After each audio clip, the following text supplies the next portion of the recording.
ನಾನು ಮೊದಲನೇ ಮಾತು ನಮ್ಮ ಸಿದ್ದರಾಮಯ್ಯ ಸಾಹೇಬರಿಗೆ ಕಂಗ್ರ್ಯಾಚುಲೇಷನ್ ಹೇಳಲಿಕ್ಕೆ ಬಯಸ್ತೀನಿ. ಯಾವತ್ತೂ ಕೂಡ ಅವರು ತಂದೆ ಅನ್ನೋದು ಒಂದು ಖ್ಯಾತಿ ಬೆಳೆಸ್ಕೊಂಡು ತಂದೆ ಅನ್ನೋದು ಒಂದು ದಟ್ಟ ಮೇಲೆ ಬಂದಿದ್ದು ಒಂದು ನಾಯಕರು ಅವರು ಅಂತ ನಾನು ಹೇಳಲಿಕ್ಕೆ ಬಯಸ್ತಾ ಇದ್ದೀನಿ. ದೇವರಾಜ ಅರಸು ಅವ್ರದ್ದು ಇವತ್ತು ರೆಕಾರ್ಡ್ ಮುರಿದಿದ್ದಾರೆ.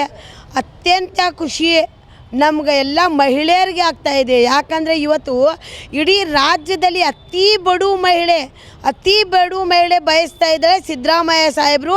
ಇವತ್ತು ಸಿದ್ದರಾಮಯ್ಯ ಸಾಹೇಬರಲ್ಲಿ ಕರ್ನಾಟಕಕ್ಕೆ CM ಆಗಿದ್ದಾರೆ.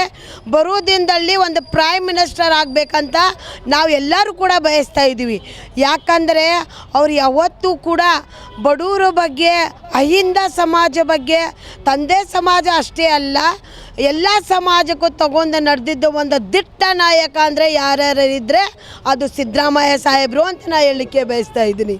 ನಾನು ಹೇಳ್ತೀನಿ, ಇವತ್ತು ಸಿದ್ದರಾಮಯ್ಯ ಸಾಹೇಬರು ಎಷ್ಟು ಕರ್ನಾಟಕದಲ್ಲಿ ಇಡೀ ರಾಜ್ಯ ಅವ್ರಿಗೆ ಹೊರಗೆ ದೇಶದಿಂದ ಕೂಡ ಅವ್ರಿಗೆ ಶುಭಾಶಯಗಳೇನೋ ಬರ್ತಾ ಇದೆ. ಯಾಕಂದರೆ ಅವರಿಂದ ತುಂಬ ಜನ ಹೊಟ್ಟೆ ತುಂಬ ಊಟ ಮಾಡ್ತಾ ಇದ್ದಾರೆ. ಕೆಲವೊಂದು ಜನ ಕೆಲಸ ಮಾಡಿ ನೌಕರಿ ಮಾಡ್ತಾ ಇದ್ದಾರೆ. ಕೆಲವೊಂದು ಜನ ತನ್ನ ಮಕ್ಕಳಿಗೆ ಶಿಕ್ಷಣನ ಕಲಿಸ್ತಾ ಇದ್ದಾರೆ.